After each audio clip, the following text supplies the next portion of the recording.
Welcome to Autism Knows No Borders, a podcast where people connected to autism inspire change and build community. Together with the Global Autism Project, I'm your host, Rachel Harmon, a professional with over a decade of experience in the field of autism services, outreach, and advocacy.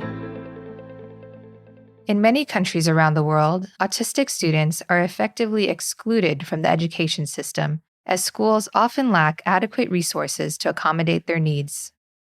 The work that our Global Autism Project partners are doing is fundamental to overcoming these challenges. By presuming competence, we can avoid setting unnecessary limits and instead build on each child's capabilities. Today's guest is Yaser Aljaaidi, the co-founder and clinical director of Namai Center in Riyadh, Saudi Arabia, and also the first registered behavior technician to become certified in his country. The Global Autism Project partnered with Namai from 2018 to 2023, and we sent several Skill Corps volunteer teams to provide sustainable, hands-on training. Our Skill Corps volunteer program is an opportunity for self-advocates, family members, and professionals to travel to Global Autism Project's international partner sites and collaborate with local stakeholders on outreach initiatives in their communities. This conversation with Yaser was originally released on September 3rd, 2020. We're re-releasing it today to highlight the great work being done by Yaser and his team at Namai, and to also announce that we currently have a Skill Corps team in Peru collaborating with our partners at MADI. Follow us on Instagram at Global Autism Project to see the team in action. In today's conversation, among other things, we discuss how autism is understood in Saudi Arabia and what services are available for families from diagnosis to adulthood, how Yaser began working with the autistic population, why he created the Give Me a Voice program targeting communication skills, the challenges Yaser had faced and what he's learned about leadership, advice for other practitioners who are thinking of starting their own centers, and Namai's partnership with the Global Autism Project and why Yaser admires our Skill Corps volunteers. In this episode, discover what's possible when every child is given a voice. And now, I present you Yaser Aljaaidi. Hi, Yaser. Welcome to Autism Knows No Borders. Thank you for being here today. Thank you so much for having me, Rachel. Could you please briefly introduce yourself? Okay. My name is Yaser Aljaaidi. I am the co-founder and clinical director for Namai Center in Riyadh, Saudi Arabia. Let's start with an understanding of how autism is viewed in Saudi Arabia. Okay. I think that autism is kind of new disorder that we started hearing about it for the last 10 or 15 years ago. So it's kind of new disorder, but I honestly can say that there is a very good amount of awareness and acceptance of autism in Saudi Arabia. I know in some parts of the world it could be like bad spirits or something like that. But in Saudi Arabia, the common understanding of autism is a neurological disorder. There is no stigma about it. You could face some difficulties if you have a child with autism, but there is some kind of good resources. We hope that these resources will be much more than this, but maybe in the near future, we will start seeing that. Mm-hmm. So what kind of services are available for families from the point of diagnosis until adulthood? So from the beginning, when the family starts feeling or noticing that there is something different about their child, they will start seeking diagnosis.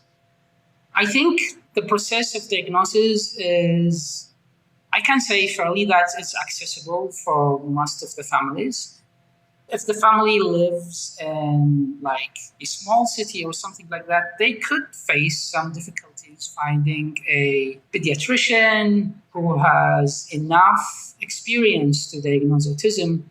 But in general, I think the process of diagnosis is kind of accessible for a lot of families. Mm-hmm. After the diagnosis, I think the struggle will start here for the majority of the families. It's difficult to find a high good quality services. In general, here in Saudi Arabia, there is daycare centers. It's like schools, so the child will go in the morning, spend 5 hours daily. It's like school almost, but it's for kids with disabilities. Level of disabilities that you cannot include them in the mainstream schools. So it's the basic services. They have special ed teachers, they have speech language pathologists, occupational therapists. But I think due to the increased number of kids for each therapist, the kids are not getting enough hours of therapy. But in general, it's like the basic service for kids with autism for preschool age. That's covered by the government, so the families don't have to pay for that because it's covered by the government. Mm-hmm. Of course, some parents would like to get like an extra services. They will have to go and like after school sessions. You have to pay for that. So this is the place where the families struggle financially because they think that the services their child getting in the daycare centers are not enough. They're looking for more therapy or more sessions.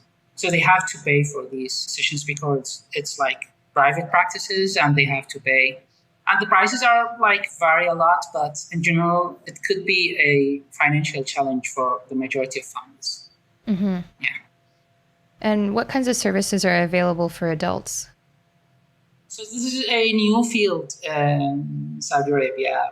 If your child is turning into 13, 14, 15 years old, you'll start facing more difficulties finding proper services for him because like most of the centers are providing services for kids in early age, and like from 2, 3 years old until 10, 11 years old.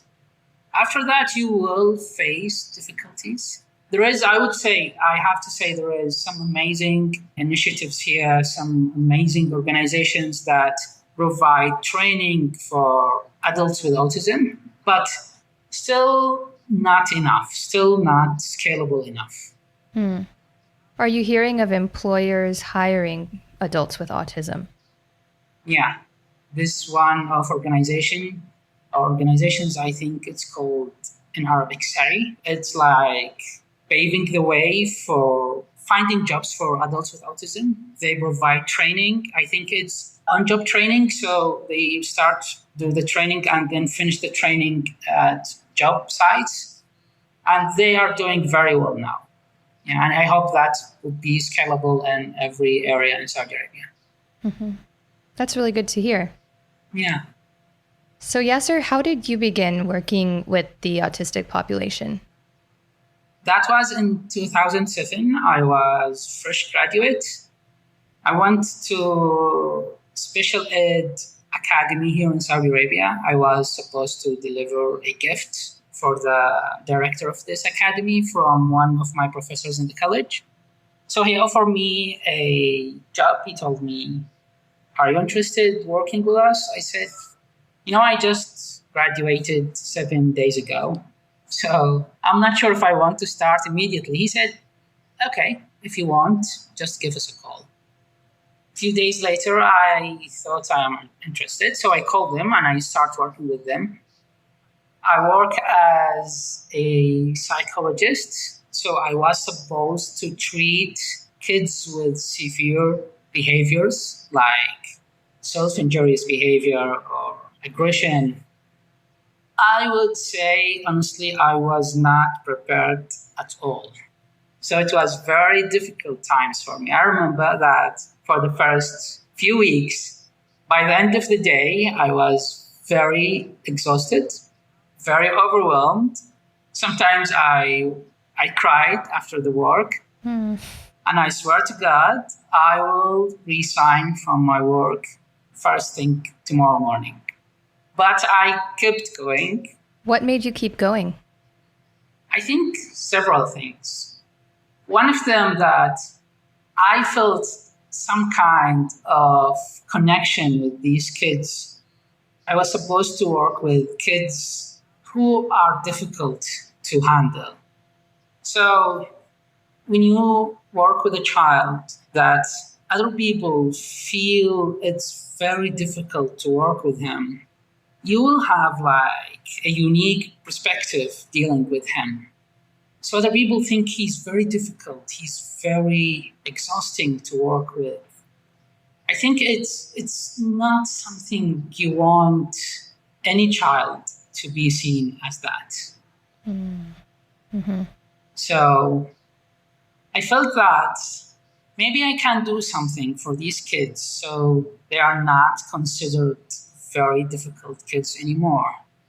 I was not prepared. This is something I have to say, but I tried with the resources I have.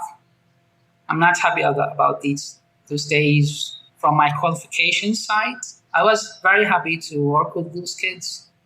Whatever progress we did, I'm very grateful for them, but I wasn't happy about that time because I think that I didn't have enough qualifications or enough resources or enough training or enough supervision to do what really these kids need and deserve. So that was the beginning. Mm-hmm. After like a year and a half, I decided that I cannot do that anymore. I don't have resources, I don't have supervision, so I quit and I joined a private psychiatric clinic. And I wanted to work. I love working with kids, but after this experience, I thought I don't have qualifications, so it could be working with adults easier. But based on my experience, I was getting a lot of referrals for kids. Few of them were autistic. So here we are again. Again, I'm working with these kids, this time not in school setting, this time in clinic setting, which is different from several areas. It's more difficult from some areas. I was not happy because I thought I don't have what these kids need. Actually, some parents were very happy. They said, we have witnessed a lot of progression. We want to continue. I was telling them, we can make much more progress than that if I have enough training or qualifications or resources. But they were saying, that's okay. We are happy with this level. Just please, let's keep working. Then I decided that I need to do something about that. And that was the beginning of looking for ABA field or ABA practices, and what later led me to found an MI center. And you were the first registered behavior technician, the first RBT in all of Saudi Arabia. Yeah. I was very lucky to have Dr. Susan Einsliger. She's from US and she was working in Jeddah Institute for Speech and Hearing. It's a very pioneering center. It's a very great center in Jeddah, not in Riyadh. So when I started looking for people who have enough experience in ABA, I only found Dr. Susan Einsliger in Saudi Arabia in Jeddah. So I contacted her for like a lot of contact. I did a lot of contact for her. She was very generous, tried to help me as possible as she can. Then after a lot of pressure, she invited me to do some observation in Jeddah Institute for Speech and Hearing. They were very generous. They were very welcoming. I went and I observed for like a full day. It was very fascinating. I loved what I saw. And that's when I decided that I will get some training in ABA.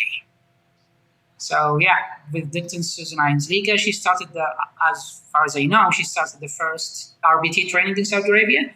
I was in that group. She was very kind to remember me and invite me for the training. I attended the training. When I finished the training and the competency assessment, I applied for the RBT certification. And yes, I was the first RBT in Saudi Arabia.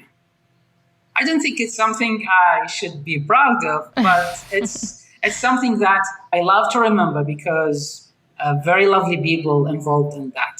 Mm-hmm. Well, I think it is something to be proud of, Yaser, because now with this knowledge, you're able to train other people. So you're a pioneer in the field in Saudi. Okay. Maybe you can say that. Yeah, that's okay. How many RBTs are there now? I didn't check soon, but I think we're now more than 20 or 30 RBTs in Saudi Arabia. It's growing. Yeah. That's great. Yeah, absolutely. Tell us about your journey starting Namai Center. Okay. So when I was in the clinic, I started seeing the number of autistic kids I was seeing start increasing. So the clinic setting was not my optimum setting. I didn't have the freedom or flexibility to create the setting that I think what these kids need and deserve. So I decided that I will create something that would be flexible enough to modify and adjust based on these kids' needs. So we started a small space, and we called it Namai, which is in Arabic mean developmental. It went through different phases.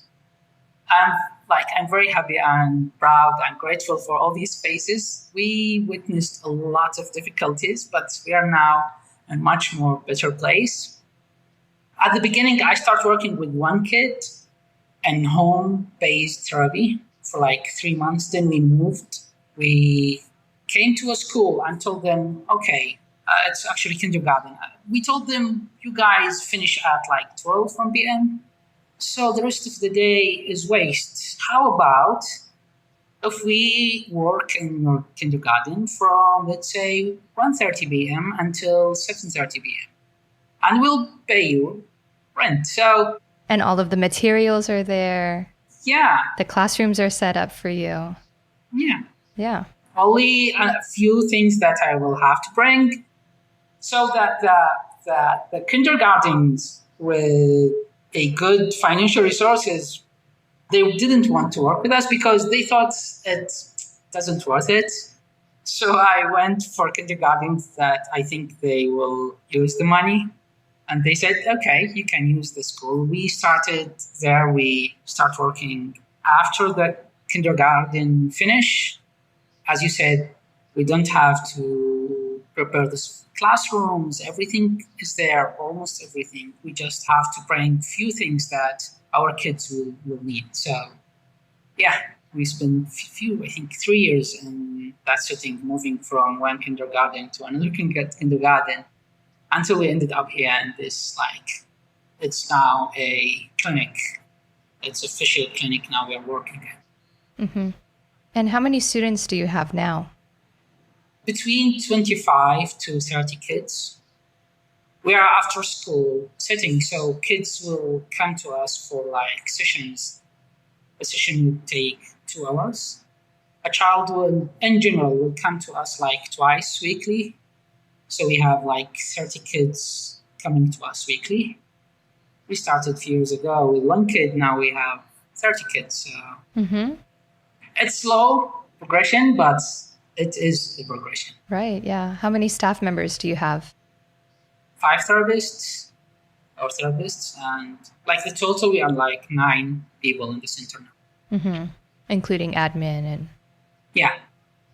So what were some of those challenges or barriers that you had to overcome along the way? A lot. I will start with the clinical challenge.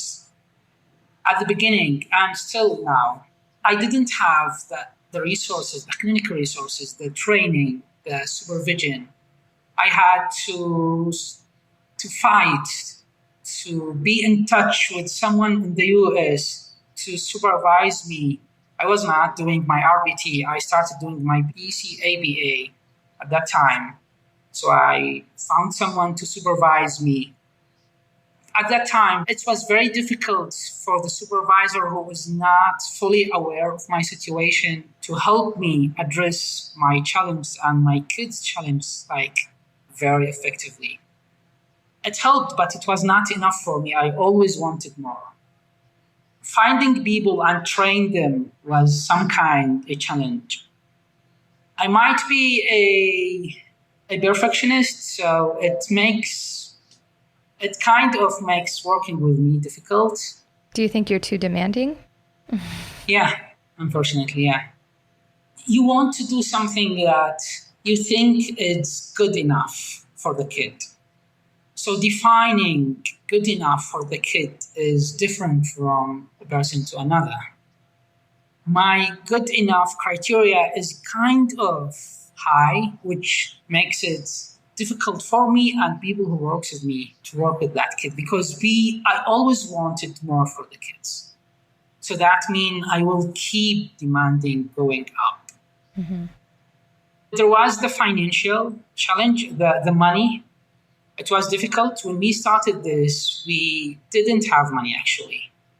I remember borrowing money from a friend to pay for the kindergarten. The kindergarten want us to pay for 6 months in advance, this is the minimum. But I told them I cannot pay more than 1 month. So yeah, we didn't have money at all. And when you started something like that, you have to spend, I would say, lots of money. We didn't have any money at all. All we have our own money. We used it wisely because we didn't have a lot. So yeah, the money was continuous challenge. It's still until now, but we are in much more controlling position now regarding money. We still have difficulties, but we're in a much more better place now. Mm-hmm. Whereas also, I would say that the license process for clinics and all these bureaucratic procedures, but once we overcome that, we don't have to worry about them anymore. Mm-hmm. So, Yaser, you started a program called Give Me a Voice. Tell us about that.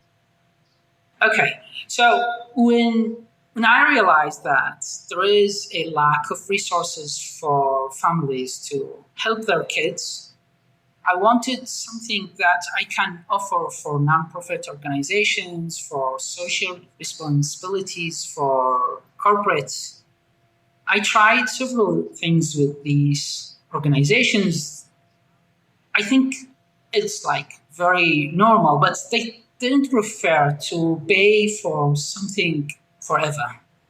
They prefer something specific with clear-cut limits. They will start from here, will end here. We will do 1, 2, 3. The beneficiaries would be 1, 2, 3. So also with my work, we start realizing and seeing the results of the verbal behavior approach, how the child life and the family life will change when the child starts expressing his needs.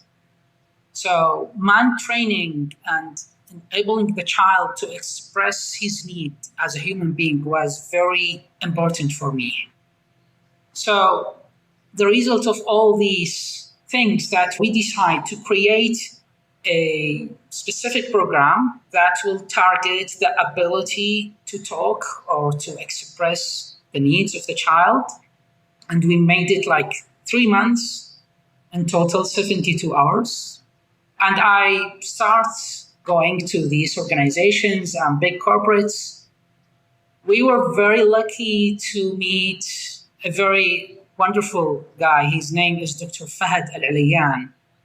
He is the social responsibility officer in a bank here in Saudi Arabia called Bank Al-Jazeera. And he believed in this program and he supported us for 10 kids. And that's where we started Give Me a Voice. With the first 10 kids program finished, Dr. Fahad met with the mothers of these kids, and he was very amazed by the reaction of the mothers or the families of these kids, how the lives of the kids and their parents were changed because of the child now can speak, can express his needs. He's no longer in need to cry, to hit himself, to throw himself on the ground, because now he has a very reliable tool to communicate his needs. his thoughts, his emotions. And that was a life changer for these kids and their families. So the next step that Dr. Fahad took was to decided to continue to help us with these kids. We started increase the number of sponsors of the program. Now we have a contract with a nonprofit organization to train 100 child on the Give Me a Voice program. So Wow. what starts with a small idea, it's now a huge opportunity for like we could reach hundreds of kids in the near future. So that could be a very good idea for other practitioners around the world. If you want the nonprofit organizations or big corporates to sponsor these kinds of programs, from my experience, based on my experience in Saudi Arabia, offer them something specific, something limited. Not limited means a little, it means limited with clear start, clear end, this amount of hours for this specific goals. That would make them more accepting. That would persuade them to sponsor these kind of programs.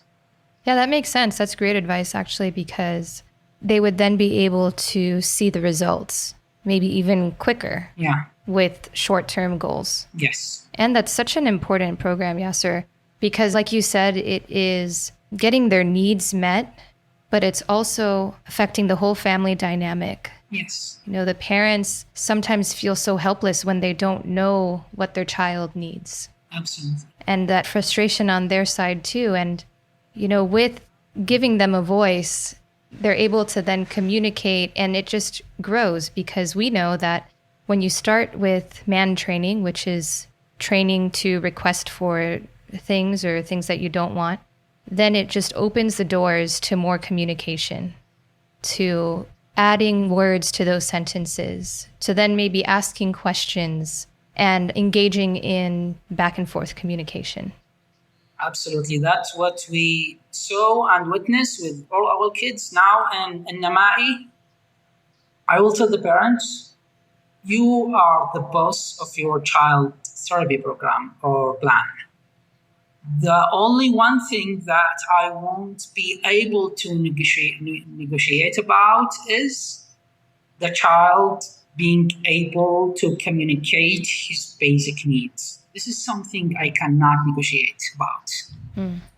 It's an ethical issue to start working on anything before man training. I would start with man training and with other areas. That's okay. Mm-hmm. But the most important thing for me in Namai, this is our experience, this is our vision, to make the child able to communicate his basic needs. Because what I think is the most important ability that make us different or unique compared to other creatures is that we can communicate in a sophisticated language. Each species has its own language, but our language is more sophisticated. So when my kids cannot communicate their needs, I think this is something very urgent for me to address. So that's the basic of Give Me Voice program. Hey, Rachel here. We'd like to give a shout out to our SkillCorps 2024 title sponsor, Action Behavior Centers. We're excited to be partnering with businesses to create opportunities for employee development and growth through our SkillCorps program. SkillCorps Business Partners endorse employee participation in our SkillCorps volunteer program and provide support to selected employees through granting time off, providing funds to help team members fundraise, and more. Thank you, Action Behavior Centers, for being a model organization in the industry. And do you offer programs for kids who are nonverbal? Yes, it's for all kids. Could you elaborate on that and explain what that would look like? Okay, so the idea of the verbal behavior, it's not the vocal behavior. There is a difference between verbal behavior or the language and the vocal behavior.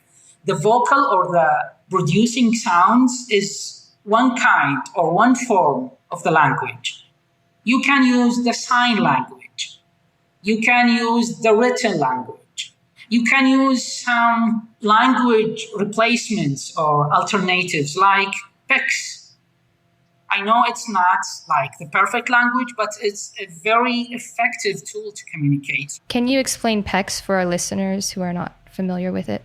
Okay, so PICS is Pictures Exchange Communication System. It's a way of communication where the child can give you a picture of water, which means I want water. The child will give you a picture of chips, potato chips, and that means I want to eat potato chips. The idea of Give Me a Voice is to enable the child to express his needs in whatsoever language. So you can use the vocal language. If the child is not vocal or he cannot produce sounds, that's okay. We can use the sign language. If he cannot use the sign language for any reason, that's okay.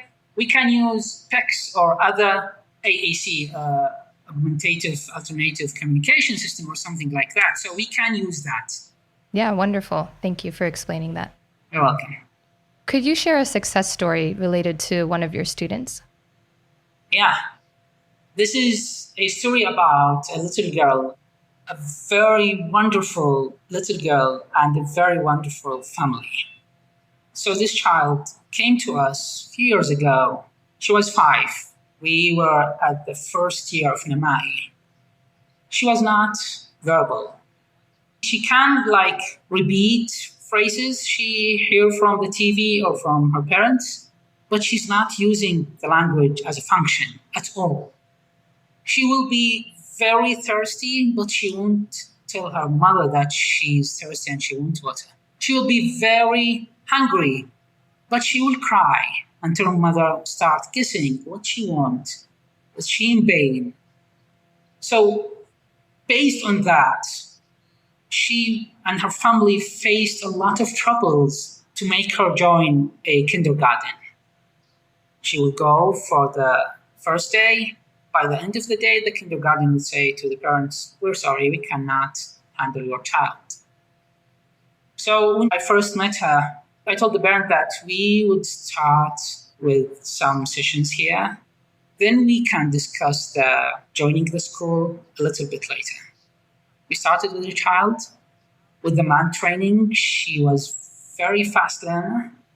In few weeks or few days, she starts commanding verbally in a sentence of 3 words. She has the full ability to speak, but she was not using it as a function.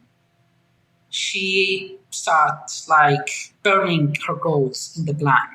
Whatever plan we have, whatever goals we have in the plan, she will finish them very soon. In 3 months, we decided with the parents that we will make her join the new school year. So I contact the principal of the kindergarten we are using right now, or that time. So I told her, I have a child, she's 5 years old, she's very smart, and she has autism, and I want her to start working with you. We're ready to send a therapist with her. And in case you thought that, we cannot handle her. So we will send a therapist to make her succeed in the first few days. They said, there is no need, just let her start. So it's the first day in the school year. So by the end of the day, the principal of the school called me and she said, we're sorry, we cannot have the child anymore. I said, why? She said she spent the day crying, the whole day. So I told her, this is the first day in the school year, and this is kindergarten. Is it not usual to see kids crying the whole day? Mm-hmm. Or just because I told you my girl has autism? She said, you are sorry, we just cannot have her anymore. I said, that's okay. I remember I told her this. I told her my child would be in a much more better position that you thought she cannot be in.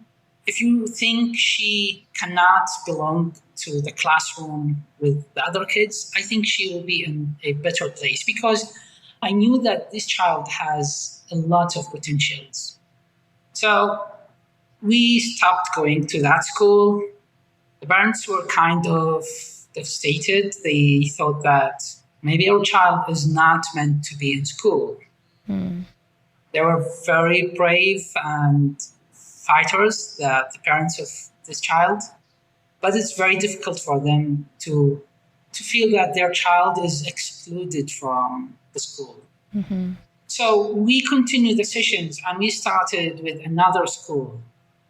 They have like we call it here inclusion classrooms.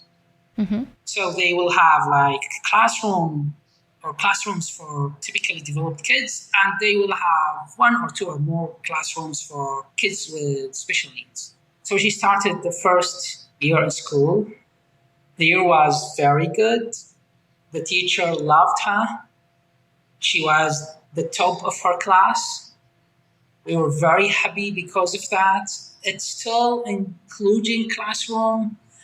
The kids with her were below her level in performance, but that was okay for us. This is a very huge step. So the first school year finished. At the beginning of the second school year, I called the principal of the school and I told her, maybe we are ready to move to a regular classroom.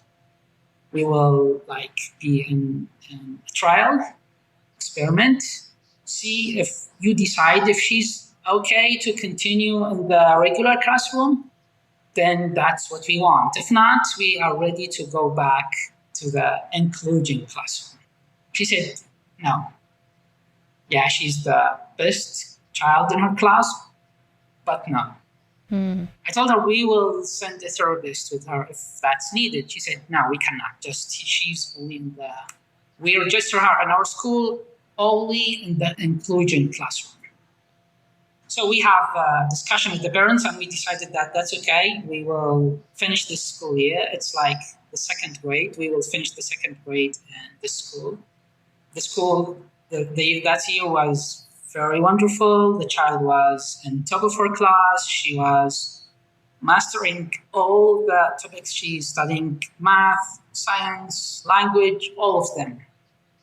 So before the start of the third grade, we have this discussion with the parents and I told them, I think you are ready to go to another school and to go for the typical classroom. We don't need including classroom. They were very hesitant. They thought this is a school that accepts our child. She's doing very good. We could risk the future of our child. So we think it's much more safe to stay in this school. But I thought that this child definitely will survive and succeed in a regular classroom. So I encouraged them with few conditions and terms. We agreed that we will work closely together. We moved her to this school, different school. We told her, yes, she maybe has autism, but you won't be able to recognize that. This is not something we are ashamed of, but we want to be clear. Our child has autism, but she definitely can do a regular classroom. So this school was more accepting. They said, okay, we'll try. If she went with the classroom, we will keep her in that. And yeah, she finished third grade. She is on top of her class. All her classmates are typically developed kids, and she's number one in the class. Wow. Seriously, not they are giving her away any marks or no. She is in top of her class. Mm-hmm. She won the spelling bee competition for east of Riyadh, dozens of schools, and she won the spelling bees, and she will run for the whole Riyadh area spelling bee competition. Wow. She is the top child in the classroom. That's such a beautiful and inspiring story. And also just, I hope is a reminder to people to not underestimate anyone's potential and to not limit them. I would have wanted to go back to that first principal and show her and say, hey, look, you wouldn't even give us a chance the first day of kindergarten, and now look where this girl is. Yeah, I actually honestly thought about that several times, but I didn't do it because I thought I was very, like, I would take it very personally because I felt that this little child lost the opportunity, which I was sure that she will succeed in that opportunity, but we were not patient for her for only one day. Then we decided, no, we cannot take her anytime anymore. Just take her from here. Mm-hmm. So I honestly don't want to blame that principal. Maybe she doesn't have the required resources. Maybe she doesn't have like support from whatever authority would help her. But the fact is, our child now in fourth grade this year, school year will start in like a few weeks. She will be in fifth grade and she's in top of her class. Mm-hmm. Yeah. That's a beautiful story, Yaser. Thank you. So looking back on your journey of starting Namai 6 years ago, how would you say your leadership style has evolved over the years? I love the idea that you're using evolve because at the beginning, I think I have a very terrible leadership style, probably still, but at the beginning, I was not actual leader. I was working by myself, with one child. So I was depending on myself and doing everything. So I am the therapist. When we start hiring other therapists, I start feeling not comfortable with that because please do the job the way I told you because this child is my responsibility. So I need to make sure that he will be treated as if I am the one who worked with him.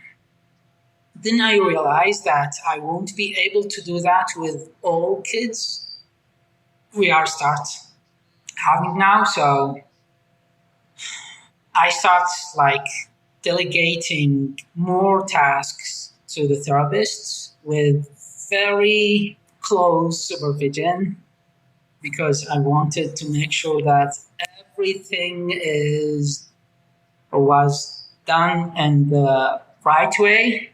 It's that perfectionist in you. Yeah, that's very difficult sometimes. So it was a very difficult period of time because it is not easy for everyone to delegate. You will feel that things are going out of control. You're not sure how the session was conducted. So maybe it's not a good idea to have other therapists working with me, but keep working by myself that will limit the impact that we can create in these kids' lives. So I was like moving, slowly evolving as you use it, evolving to delegate more. Then with the team getting more experience, now there is some therapists who has more experience than others, so they start becoming lead therapists.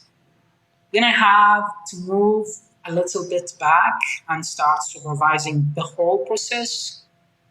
Because if I keep doing the tiny things, I won't be able to see the whole picture or the big picture, which means or the center or the organization would lose a lot of things. We did that actually for like maybe a long time, but we evolved through that. I have to go back a little bit, keep watching the big picture, making sure that the daily work or processes or procedures are going smoothly.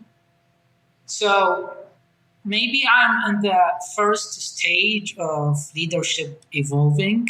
Maybe I still need a few stages, but I think that I am still some kind of turbo leader. So I'm very sorry for all therapists who work with me. I'm very sorry. Maybe you will find peace someday. Hold on, Yaser. Wait, stop right there. Because I'd like to add that I have seen you in action as a supervisor, providing training and giving feedback to your therapists, to your staff. And you have actually, I think, the perfect balance of being direct and also gentle. And I've seen them and how they interact with you. They respect you because you're real with them. And also, you always add this twist of humor.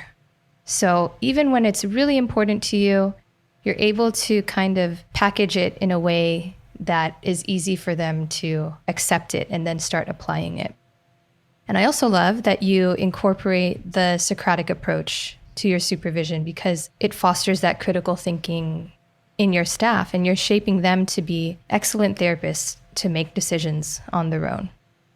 So I just wanted to say that because I know you will not say that about yourself, and I want people to know how strong of a leader you actually are. Thank you. Maybe you should ask my therapists, but maybe later. I think they will agree with me. I hope so. So, Yaser, how has the COVID-19 pandemic affected your center? Did you have to shut down at some point? Yeah, we had to shut down for almost 3 months. Mm-hmm. So at the beginning of the pandemic, we were worried because we, as the whole world, didn't know what will happen next. It was rapidly evolving. So with the evolving situation, we thought that maybe we can go for a few weeks to see how's that going to be. Then with the weekly, sometimes daily reassessment, we decided that we should stop now until we see how things will go. And the day we decided that we will stop, the next day, immediately, the government decided to close all the schools and clinics and probably the whole economy at the beginning. They make it like a partial curfew. The businesses are supposed to stop. Only the vital businesses are supposed to continue.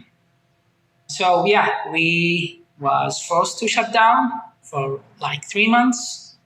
We decided at the beginning, when we decided we will shut down, we decided to ask our families and our parents if they want us to continue supporting them through online.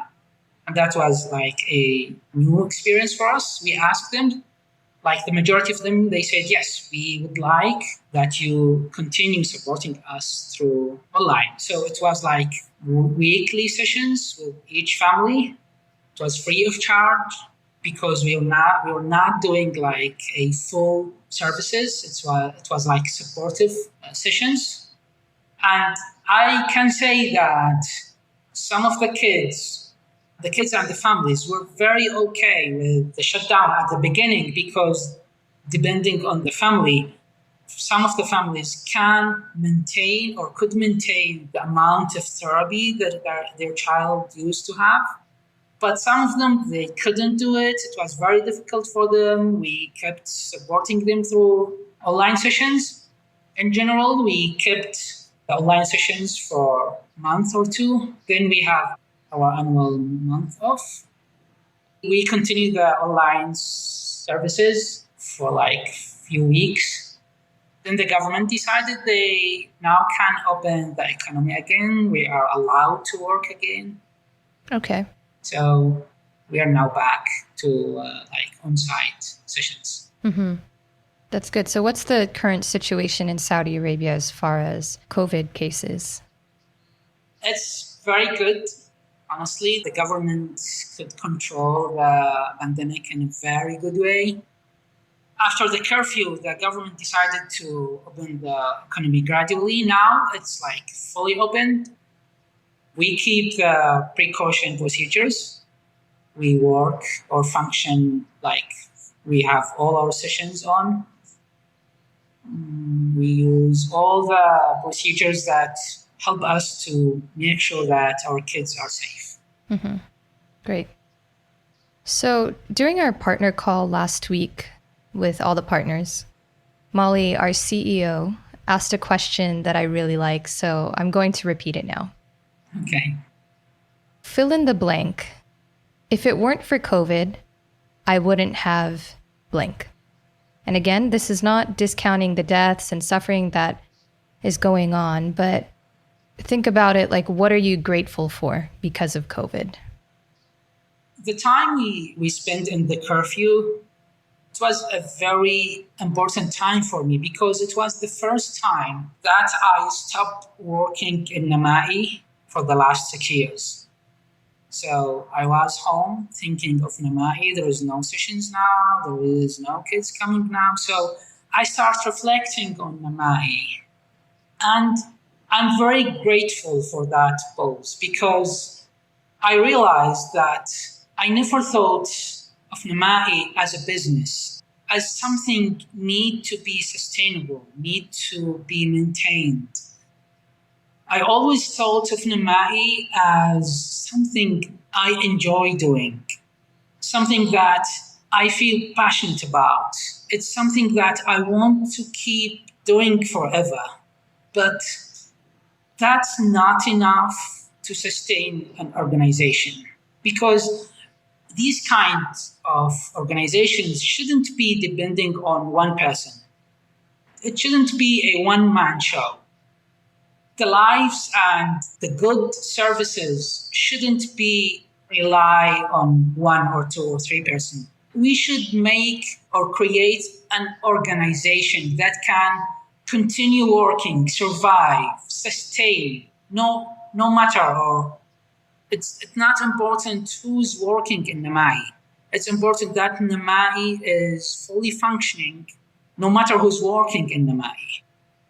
And that was not something like easy for me because I never thought of Namai as a business. I honestly don't want to think of Namai as a business. Maybe because I think that these kids should be served free of charge. These kids deserve to have the full services they need without considering their financial ability. Mm-hmm.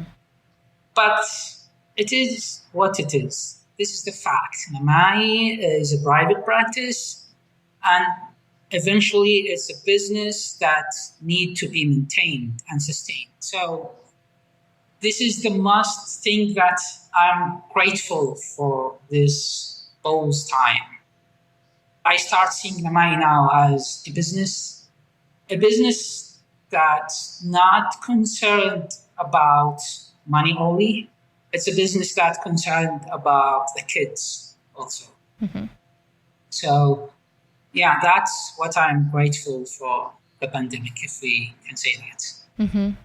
Yeah, and that mentality will help you make decisions in the future to have that growth mindset. And I mean growth mindset as far as growing the center. And like you were saying before, having more of a reach, impacting more families. Yeah. All right, Yaser. So tell us about your partnership with the Global Autism Project. This is the best thing that happened to me since I started working in Namai. So as I told you at the beginning, I felt that I'm not supported, that I'm working by myself. We as a team didn't have enough support, enough training, enough supervision. So when I start reaching out for people to help me, the majority of them, or maybe all of them, were very kind, very generous. They helped me, but it was not enough to deliver a high quality services. So I kept looking, but when I came across Global Autism Project, I told myself, this is my perfect solution for all the majority of challenges that I'm facing now, because I'm in love with the model that Global Autism Project is using. It's a very sensitive, very considerate. They will work with you from where you are. You don't have to be in this level of quality or services. They will work with you wherever you are. They will help you grow and evolve. I started reaching out for Global Autism Project in 2016 for different circumstances that took a little bit longer. In 2018, in August, and almost these days in 2018, I met Cassie, the outreach director and Global Autism Project. My dear friend Cassie. She came with Shumaila Jeffrey to assist Namai and see if we can have the partnership. And from that day, Namai was different forever. Since that day, we started to have a very solid, sensitive supervision that will address the challenge we have based on our culture, our challenge, our experiences. So I honestly think that if it wasn't for Global Autism Project to be partner with us, I don't think that we will continue working, because they changed the way we work. They changed the way we help our kids. They changed the way we look to our work. So I'm a very big fan of Global Autism Project and the whole team. Thank you, Yaser. You're welcome. So you attended Global Summit last August in Bali. What was it like for you to spend that week with all of the partners? It's a life-changing experience. Literally, it's a life-changing experience. It's not common to meet with different people from all over the world. People who are like you, who are in almost same position or same place where you are. People from all over the world. They have centers, they struggle with the money, they struggle with the clinical work, they struggle with the resources. You feel that you're not alone.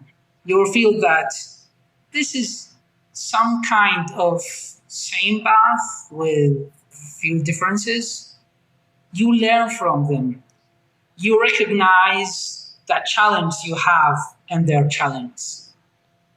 So I probably won't be able to describe how I felt when I met these people.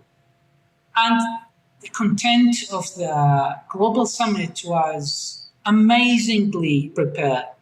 I would say that I've never attended any kind of gathering, any kind, that I got all these enlightening ideas. They were not lecturing us about how to do this, what to do with this problem, how to address this. No. It was about the way you think, the way you see your work, the way you see the challenge, the way you see other people in this equation. So I was only upset because I couldn't attend all the workshops and the seminars, because I couldn't be in all the places at the same time. But it was something that I will remember for the rest of my life. What was your biggest takeaway from that experience?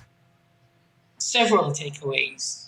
The way I think about myself working in Namai, that was one of the biggest things that I see it in a different way. I used to look at myself or look at Namai as something that I love to do and I will keep doing at the same way. But with the Global Summit, I realized that a lot of challenges or struggles or working on Namai, it's actually my own personal challenge and struggles. It's some kind of reflection of my own personal struggles. So when you realize that maybe if you overcome your own personal struggles, this struggle in Namai will be able to overcome it. Maybe if you hire someone who hopefully doesn't have the same personal struggle you have, will be able to overcome that struggle. So The mindset that I got from Global Autism Project, it's something priceless.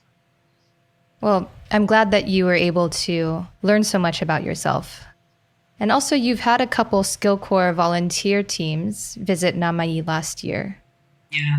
And unfortunately, we were getting on a good roll, but this year had to cancel all the trips. What has your experience with SkillCorps been like? I was in love with them, like whole teams. They are very brave, passionate group of people.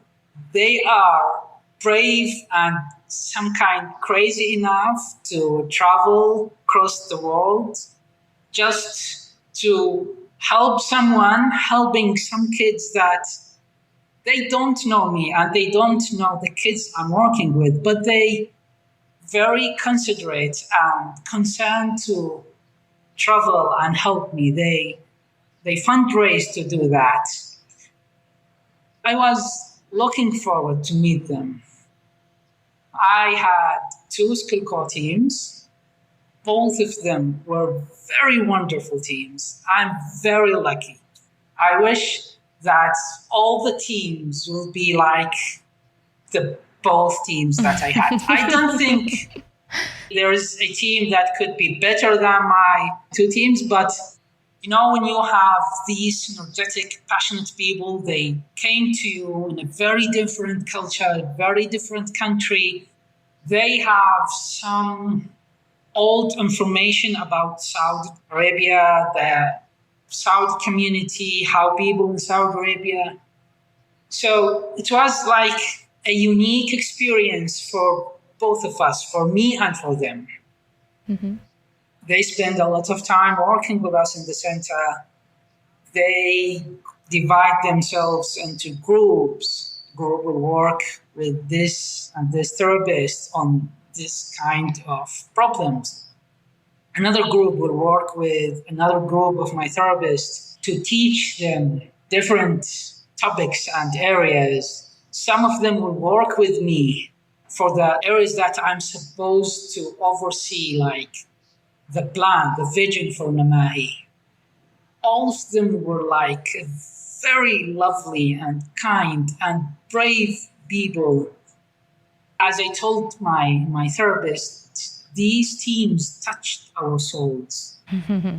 Each child, each and every child we are working with now and will work with in the future, these teams has impacted us and impact the way we work with these kids. So every single child we are working with is touched by these teams.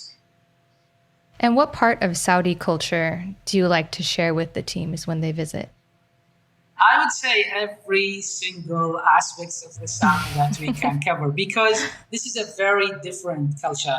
Maybe they have like misunderstanding of the Saudi culture from the media. When they come here, they would ask about how the society is, how women in this society is doing. They were like surprised to see Saudi women living their lives, doing their jobs, going and coming. We try to expose them to absolutely the food, of course. We had to take them to some remote areas in the middle of the desert. We let them meet some Saudi females to see how the life is from the eyes of the Saudi member or the Saudis here.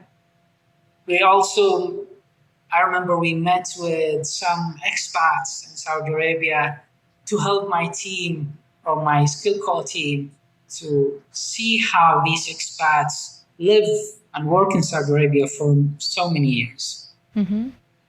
Actually, one of the teams had the opportunity to attend a wedding, a Saudi wedding, and it was a very good experience. I wanted to do that with the second team, but we were not able to secure a wedding. Yeah. I think we crashed a wedding. That's a really special moment for the SkillCorps to experience. Yeah. Speaking from my own experience, I visited Saudi Arabia twice last year, and it absolutely blew my mind. I've traveled plenty of times in my life, and after a while, there came a point when I stopped getting that culture shock. But when I visited Riyadh for the first time last May, I felt a culture shock that I've never experienced before. And it actually started when the plane was landing. I was looking out the window and I saw just sand.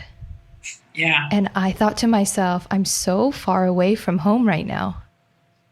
You're right. Another big thing for me was the traditional attire. I had seen women wearing full burqas before, but just not so many all at once.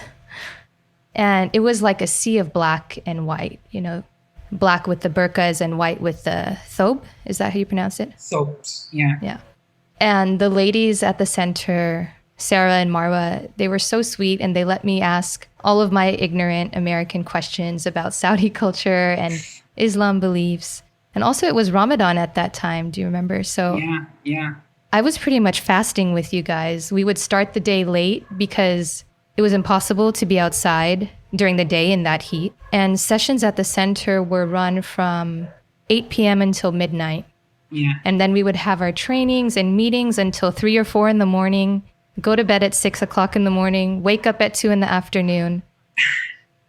Yeah. And the first meal was like 6 p.m. It was like I had traveled across the world into a new time zone when really Barcelona and Riyadh are just an hour difference. Yeah. It was like Ramadan time zone. And that trip really made me question a lot of my own beliefs that I held to be true. And you and I, Yaser, we had a lot of great conversations about absolute right or wrong, or the lack of absolute right or wrong. Yeah. And just comparing our different cultures. And it was very, very humbling for me. So thank you again for that unforgettable experience. Actually, thank you. Yaser, I'd like to close with one last question. Do you have any advice for other business owners who might be thinking of starting an ABA business of their own? I think the most important advice is before you decide to start an ABA business, just make sure that you are absolutely love what you're doing. Because if this is something about only making living or about money, I think you will find different businesses or jobs that would make good money without all the challenge and emotional overwhelming that you can get from working with different populations that you will be working with. Because I'm not saying that ABA businesses is not making good money. They could, but it's very demanding. It's some kind of consuming your inner energy, your emotion. If you don't have the passion and love for what you do and the people you are serving, then you should consider a different career or a different business. Mm-hmm. Because I think only the passion and the love for the kids and what you're doing, only this will fuel you to continue working in this kind of businesses. Because believe me, if it's about money, just find another area. Well, Yaser, it's always a pleasure speaking with you. I miss our weekly calls and also seeing you and the team at Aljaaidi in person. So I hope we can all get together again someday soon. But for now, we have our monthly partner calls, which allows us to catch up with everyone and keep our community intact. Yeah. So it's always fun to see people on the screen from all different corners of the world. Yeah, absolutely. All right, Yaser. Thank you. Thank you so much for having me. It's always my pleasure to speak to you, Rachel. Thanks for tuning in to Autism Knows No Borders. As I mentioned earlier, we currently have a SkillCorps team in Peru collaborating with our partners at Maddie. Follow us on Instagram at Global Autism Project to see the team in action. Thanks for listening. Take care.